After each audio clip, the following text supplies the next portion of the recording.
Hi, it's Lee, the outside professor. I've got a really important tip for you today as it relates to survival around streams and running water. So where I live here in Central Texas, we just had a historic flood event. Really devastating, killed dozens and dozens of people, wrecked homes, all kinds of chaos. And it happened on a stream just like this one here.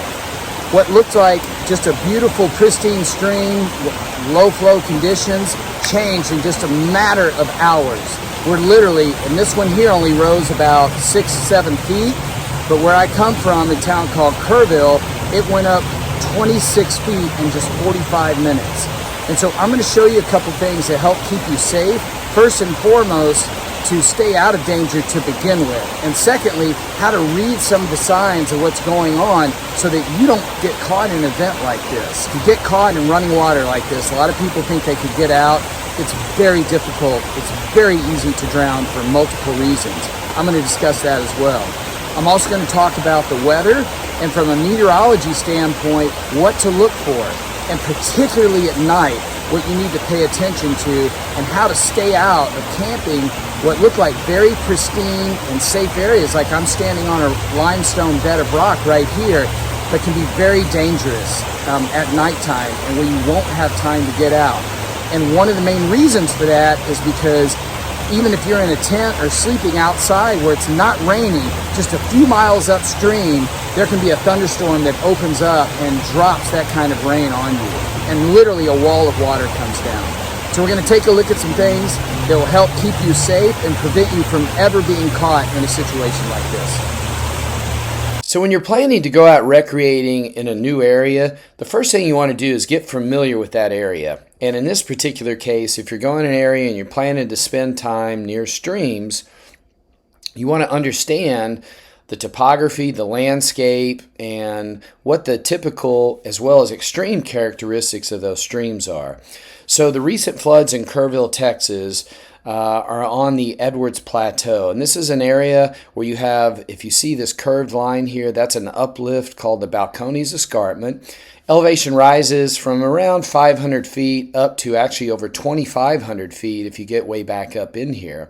But you'll notice here on the edge of it that you have these canyons that are cut out here, okay? And you can notice these are all drainages, river systems with much smaller creeks and other draws up in here, which all feed in there. So immediately, because of that elevation change and you see these canyons, you know this area has a potential for runoff. And if rain's going to happen, it's going to flow down there. Okay, then you can also take a look at, this is just a quick internet search I did, look up a little more about the geology of the area. And again, this talks about how these are limestone-based areas with alluvial deposits from the drainages and the canyons, shallow soils, which is very key. Okay, so that means that any rain you're going to get is going to typically run off. Now, this is the annual precipitation from the area that you can also look up. And right here, if you can see my pointer, that is Kerr County. Okay, and this is where the main event happened. And you can look over here on the legend. And so that typically gets anywhere from about 25 to 50 inches of rain, depending on the year. Because it's on the western half of this pink area, it's going to be on the lower end of that. So it's typically around 30 inches of rainfall each year. And actually, if you look on here, you can see that the monthly average, and this is for Hunt, Texas, where this event actually started, the average precipitation for each month is not that high. It starts picking up in March here, and then comes up to over 3 inches. The highest rainfall month on average is May, about 5 inches.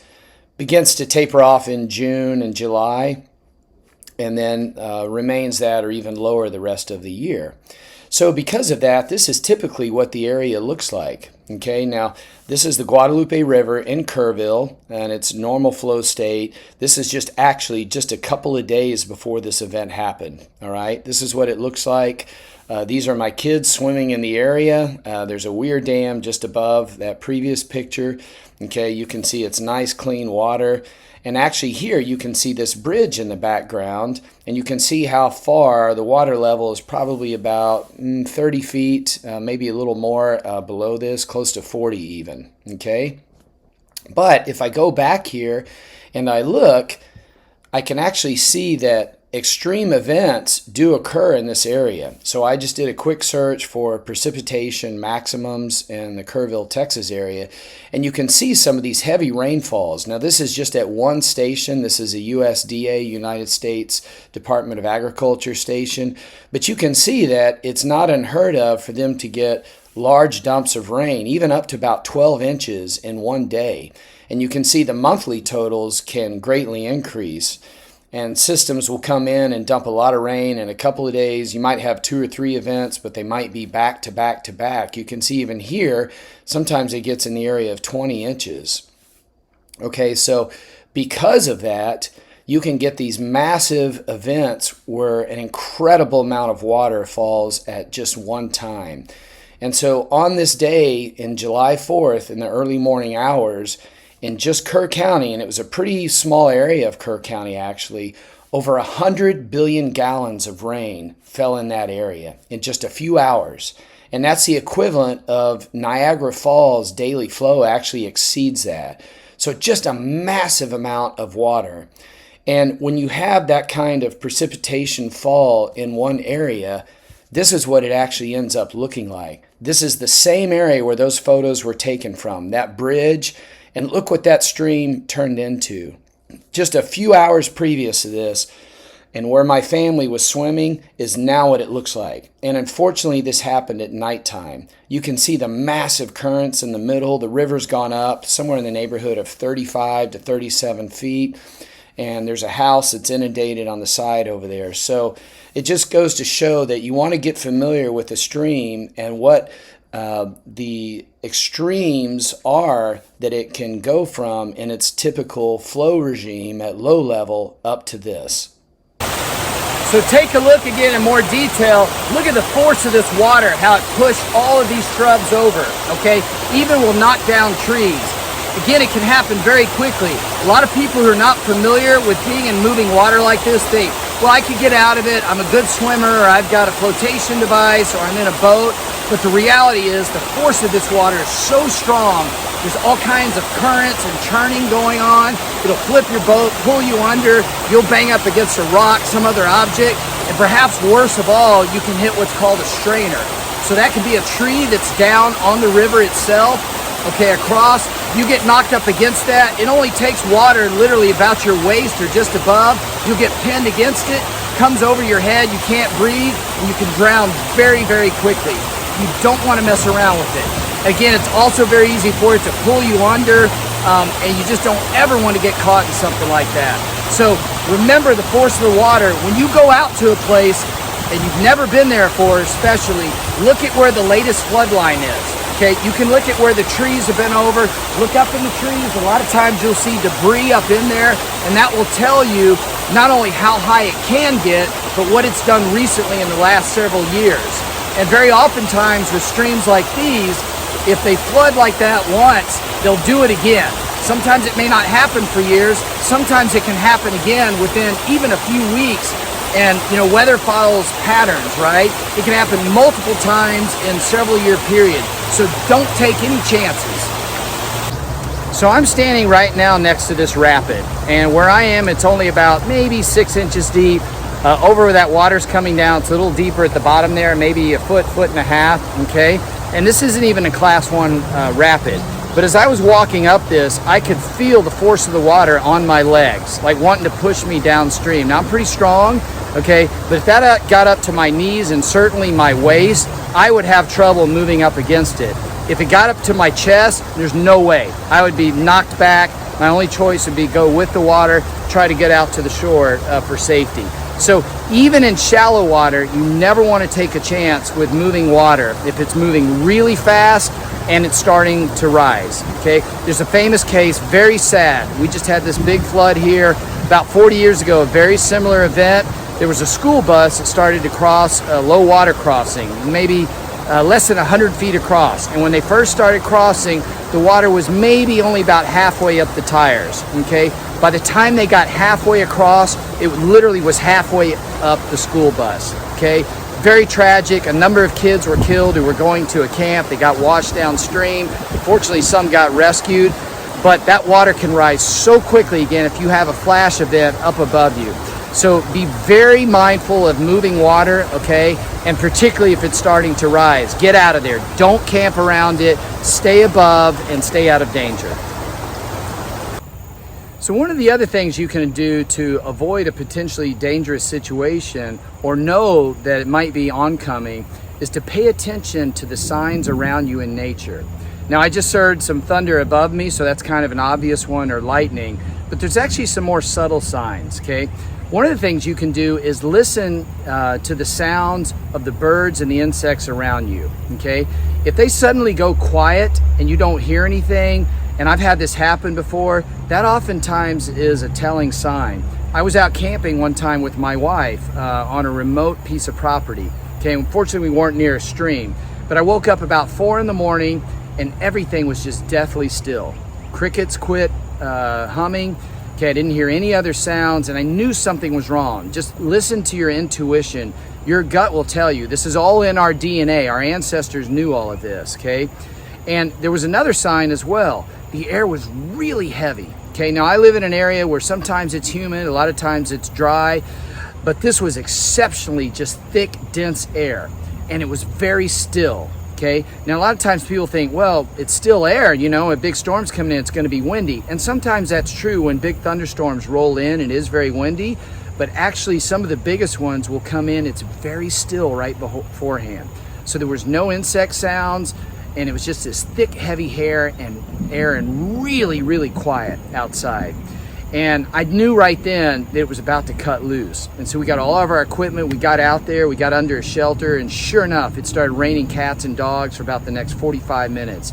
Several inches dumped. And had I been on a stream like this, I would have potentially been in danger. So if you listen to what's going on around you, again, also if you have access to a signal from your phone and you can check your radar, that certainly is huge. That will tell you exactly what's going on. And I'm going to talk to you more about how to interpret that as well. And anytime you go to an area where you're going to be near streams that are prone to flash flooding, you always want to check the weather forecast. Even if you're from the area, you know it well, you want to take a look at it, and particularly right before you go. Forecasts that are more than several days out are notoriously off, but even sometimes just before they're off. And part of the reason is that so much of meteorology now is done by computer models, which can be great when you don't typically have extreme events, but actually they can be very poor at predicting extreme events. So I like to use the National Weather Service, and part of the reason is they use weather models as well, but they also have humans looking at the data. And so a lot of times you're going to get a more accurate forecast. Now, in this case, both the computer models and the humans missed this massive event that happened in Kerrville, Texas. But there were a few meteorologists who actually were warning, saying, you know, it is possible that we might have a big event, a big rain event. And the computer models didn't say that. So you can go there by just going to weather.gov, and then you can put in the zip code of the area that you're going to. So in this case, I'm going to look up Kerrville, Texas. And as soon as I enter that, it puts me into the region, which is Austin, San Antonio, the metropolitan region, which is closest to that. And it will give me the forecast for that entire area. Okay, so I can see we still have some rain kicking around. This is 8th of July today. And we still have some moisture in the area. But they'll tell you what to not only predict that day, but that evening and the next couple of days. And that's really what you want to pay attention to. Now, if you want a deeper dive, what you can also do is then go down to this area down here, the forecast discussion. Okay.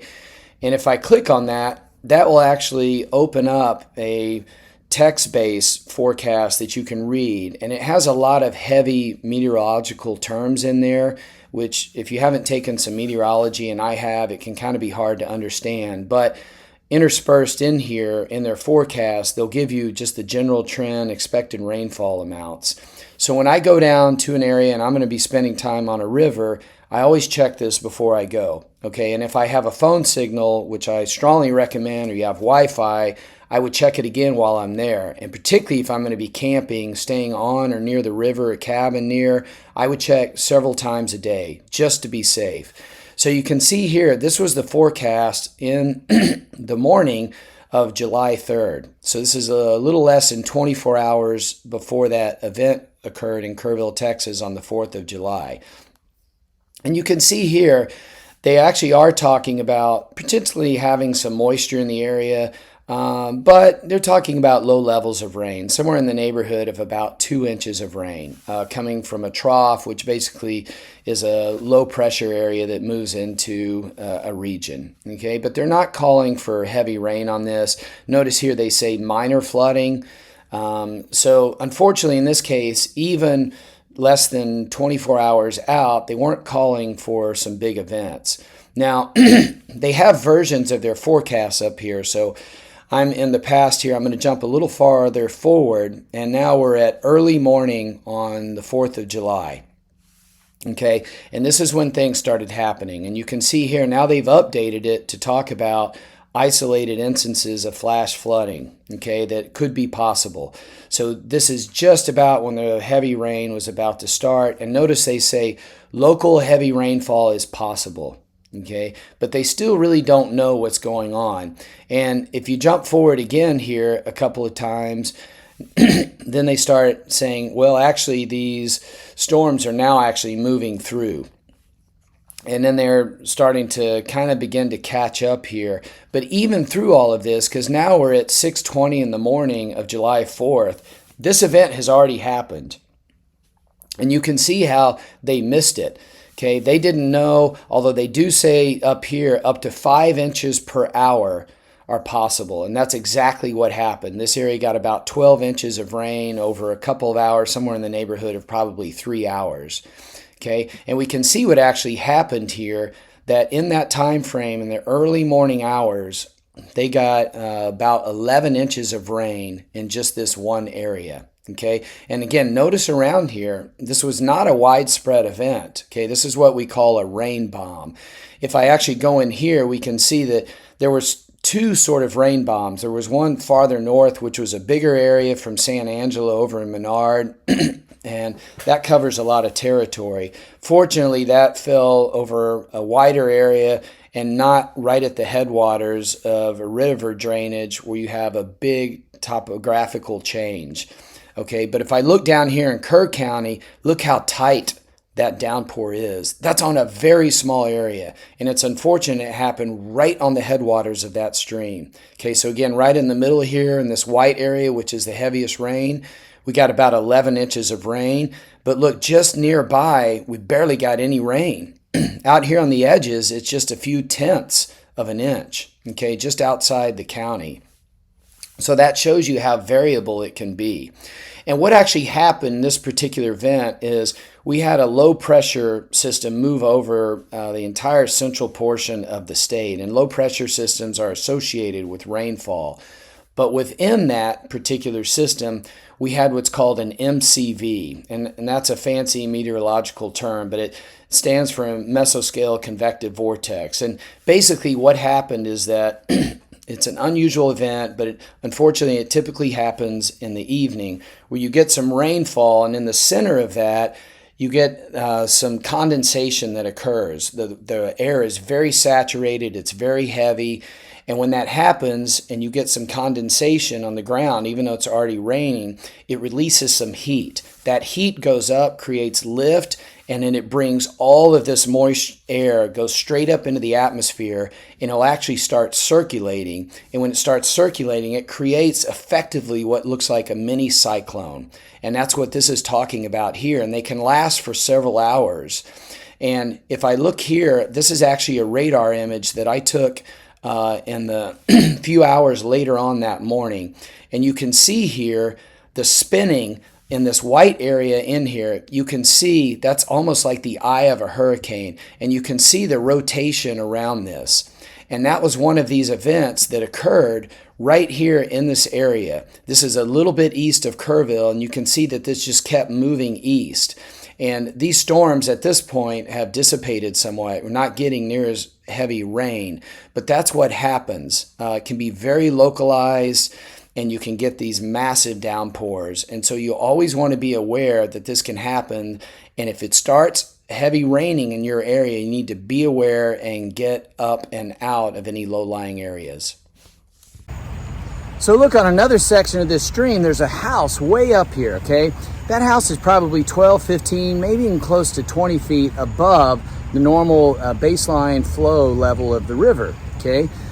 Believe it or not, this river has gotten up right up to the edge of that house before. And probably during the historical floods, and I'm talking over a 200, 500 year period, it's actually probably gone up above that house. Now, how do I know that? Well, one of the ways I know is that when water comes down in these streams, it carries a lot of what's called alluvial debris with it, okay? And that's a fancy term for soil, other cobble. And this area all along here, I live just a couple streets over, I've got really deep topsoil in an area that normally doesn't have it. Okay, well, how did that get there? Well, there's only one way it did get there, and that was a long time ago. There was one or more floods that deposited that soil that went way up there. I mean, I'm talking even a quarter mile back. Now, that may only happen over every 2,000 years, but it might be every 200 years. And it could be due. It could happen. So, if we got a huge dump right now, I wouldn't even be safe up there.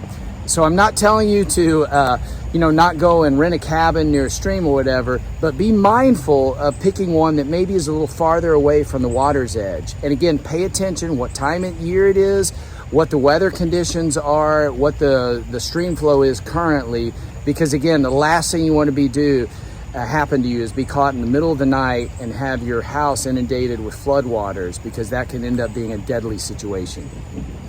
One of the things you want to know is that in an area you go into on, say, a backpacking trip or boating, or certainly if you're camping, do your research beforehand, okay? You can look up stream tables. I'm going to show you how to do that on USGS and find out how often does this stream flood? What are the historical highs, so that you know what the chances are. Now, believe it or not, it was just yesterday, this stream was up close to halfway up to that bridge. And several other times in recent memory, like in the last several decades, it's actually gone above that bridge. It can happen very easily.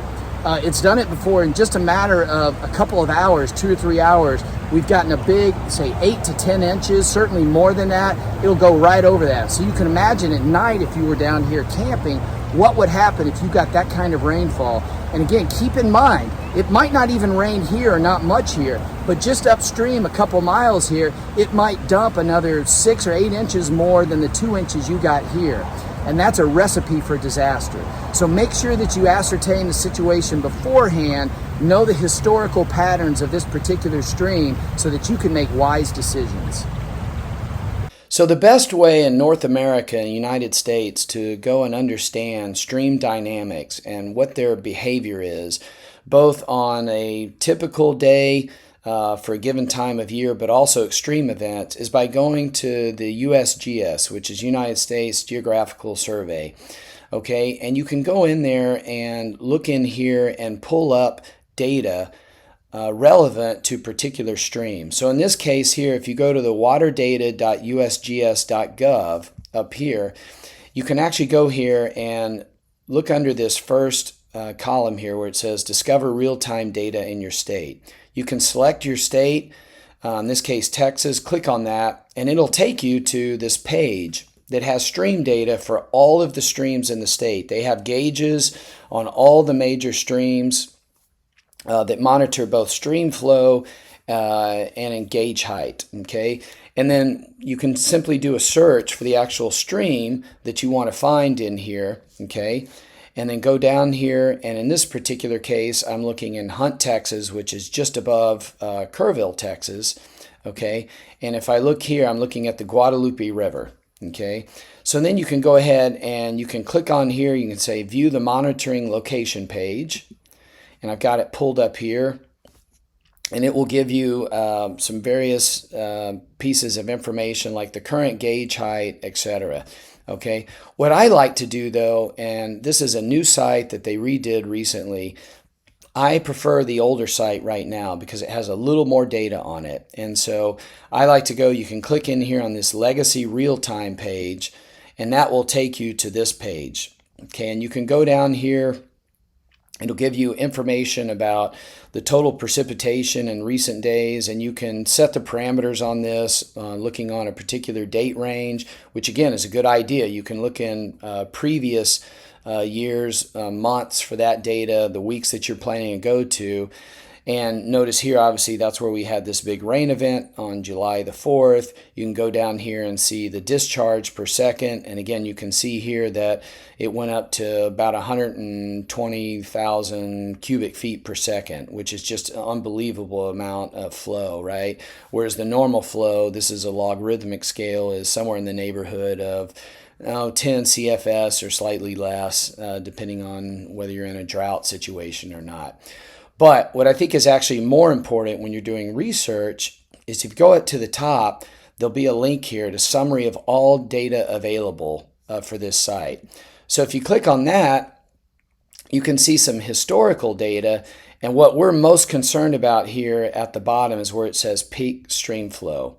And so if I pull that up, I can see all of the extreme events that have happened over almost an entire century. Okay, and if I look in here, and again on the graph over here on the y-axis, this is cubic feet per second. Okay, so I can see here that periodically this river will flood and go up, and it's normally below 50,000 CFS.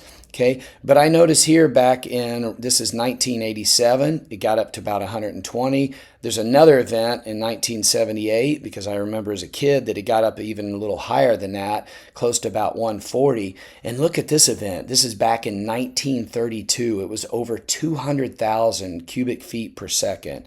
And there's even an event back in 1869 which surpasses that.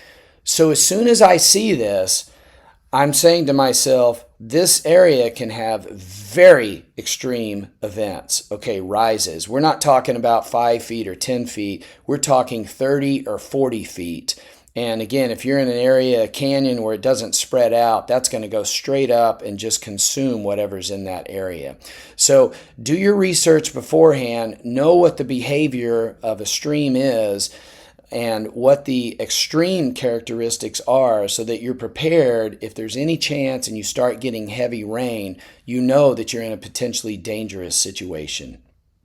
So just in the few minutes I've been out here, skies have darkened, okay? I've actually heard some thunder in the distance, and because this river is already full, okay, the ground is saturated, if this starts dumping, and again, it doesn't have to be here, it could be just a mile or two above me, dumps 3 or 4 inches, there's going to be a big rise very quickly. If I was down here, especially at night with no way out, I would be in danger. So one of the things you can do is pay attention and learn to recognize some meteorological signs. I'm going to discuss that with you, okay? Some types of cloud formations that will indicate extreme weather is either here, nearby, or potentially about to come. Also, one of the things you can do is pay attention to other clues that nature gives you. And I'm going to discuss those, some of the things that you can look for. So obviously, paying attention to the weather and knowing if you're going to have a rain event, and particularly a heavy rain event, you have to understand about the atmosphere and a bit about clouds. Okay. Now, there's 2 main types of clouds that produce rain, but the one that we're concerned about are what's called cumulonimbus. Okay, and that's basically a scientific term for thunderclouds, or produce thunderstorms. And oftentimes they start out as cumulus clouds, but which we see here in this particular case. And these are these kind of white puffy clouds. Okay, and so whenever I'm out on a river, I'm out kayaking, whatever I'm doing, I'm always looking up in the sky to see, do I have something to start with? Okay, do I have some cumulus clouds? And more importantly, I'm going to watch to see if they start to grow. And so what we're looking at here, this is the early formation of a thunderhead right here. And you can see here some cumulus clouds that have started to form, but they've started to build and rise. And this is due to convection, which is basically oftentimes what happens, the heat of the day, air starts to rise, it has moisture in it, and it condenses, and it will start to grow. And there's other things that can cause this as well. You can have low pressure air come in that comes in the upper atmosphere, And that's really what we're concerned about. When you see a low pressure on a forecast map, that's always on the surface. That typically doesn't matter as much. What we're more concerned about is when you have an upper level low that moves into an area. And that can cause these to form very quickly. Even on a blue sky day, you can have some convection. You can have these single cell thunderstorms that will start to build like this very quickly. Okay, mostly blue skies, so you always want to pay attention for this. Obviously, you can't always see them, particularly if you're in a hilly or mountainous area. They may be obscured from you, or if you have other cloud cover. But if you see this in the distance, you know there's potential for a big rain event, a rain bomb. And some of these, if they continue to grow and mushroom, can turn into supercells. Okay, something like this, where you have this massive thunderstorm. I actually took this particular photo when I had just gotten off kayaking on this stream. I was paying attention. It was near the end of the day, which a lot of times these start to build late in the afternoon into the evening, and I knew, even if it hadn't been end of the day, that it was time for me to get out of there. Okay, this stream was not in a drought situation. It already had some water in it, pretty good flow. And I knew if we got several inches, it wasn't the time to camp down there, because I could get easily flooded out and turn what was a fun trip into a dangerous situation. So you never want to have that happen. If you see this building, go take a look at your radar, see which way that they're moving if you do have a signal. But if there's any uncertainty, it starts moving in your direction, you want to get out of there. The other type of cloud formation that you want to pay attention to, and this is for extreme weather events, these are called mammatus clouds. Okay, they're like little cotton balls that you'll see. They look beautiful, really fluffy. These are on one side of a thunderstorm, okay? When a thunderstorm, the top of it's blowing off, you'll see these will form. And what they indicate, even though they're beautiful, is extreme turbulence. You can see these hanging down here. And again, they look innocent. They don't seem to look threatening. A lot of times they're sort of gray, maybe light gray or white. They're not the really dark gray that you get sometimes at the bottom of a thunderstorm. But what it means is there's absolutely a strong thunderstorm in the area. And so whenever I see this, I immediately get my wits about me and realize I need to get up to higher ground and get out of there. Okay, and so what actually can happen in those cases, even that sometimes these will start spinning, and you can actually get a funnel cloud form out of these because of the extreme turbulence. So you don't want to play around with this. As soon as you see this, you want to get to higher ground, get out of an area if you're in a boat to avoid getting caught in a dangerous situation. So I'm standing right on the banks of this stream, and you can see down below me I've got a hard limestone shelf. If I was out kayaking doing a multi-day journey, it's like, this might be a great place to camp right next to the water. Again, I don't advise that, particularly if you're in a rainy season, the ground is saturated, any chance of rain showers. If you do have to camp in a place like this, and it starts thundering like it is right now, you always want to make sure you have a way out. So I've got a little trail right here. I could get up about 10 to 12 feet above this like that. And in a bigger event, obviously, that might not be enough, but it's a quick and easy egress. Don't ever put yourself in a situation, particularly in canyon country, where you have walls on either side, day or night, especially nighttime though, and there's no quick way to get out. Okay, you don't want to box yourself in. Just like when you're driving, you always want to leave yourself options to get out of a sticky situation. So make sure you think about this when you're looking for a place to rest or camp, that you have a way to get out, and particularly when it's dark, it's easy to find and scamper out of danger. So I'm at a different part of this stream down, just moved down a little bit. There's also a bed of limestone here. But if you can see, it's actually about 6, 7, maybe 8 feet above the river. Now this is not ideal either in a big flash event, but it's much preferable to being down there. So obviously it's going to be harder to get washed away down here. The initial water wouldn't get to you, give you more time to get up and get out. And also flows typically in the center are going to be the fastest and the most dangerous. So on the sides, if you did get caught in something, it would give you a better chance to get out. So again, you always want to look for high ground. Even in, let's say, the middle of summer when it seems to be hot and there's a drought, if you're in an area that's prone to thunderstorms and flash floods, things can change instantly. And there's even some research that's shown sometimes bare, hard, packed ground, actually, you would think it would absorb rain immediately, but sometimes the first drops, if it comes down in a downpour, just run right off, okay? And so this can turn very quickly into a raging river. So whenever possible, if you have to camp, stay up on the higher portions. So lastly, let's talk about now, what do you do if you do get caught, if the worst happens, okay? Maybe you've even done your planning, you thought you were in an area that's safe, there was no rain forecast, okay? And you know, occasionally that happens. Even areas that don't seem to be flood prone, sometimes we get strange weather systems, particularly here in North America. Okay, the first thing again, as I mentioned earlier, pay attention to the signs around you. Again, dark skies above me now, it's thundering, I hear some lightning, that's a first clue. But if it was in the night and you started, sensing the fact that, let's say, rushing water was coming down, maybe you got wet, you got caught in something, first thing you want to do is, if you have a way out easily to go up, then do that, okay? Do whatever you can to get up and above the water, okay? Even if that means climbing a tree, there's been a number of people who have survived events like the one that just happened here over in Kerrville, Texas, where they'll climb up like a large bald cypress or some of the tree and get rescued, maybe hours later from a helicopter, but they do survive. Okay, the next thing you want to do, if you can't climb out of it, you can't get out, you get swept in, look for something to grab onto, okay? Look for a large tree or something that you can float on, okay? Don't try to get out and swim in the middle of it, okay?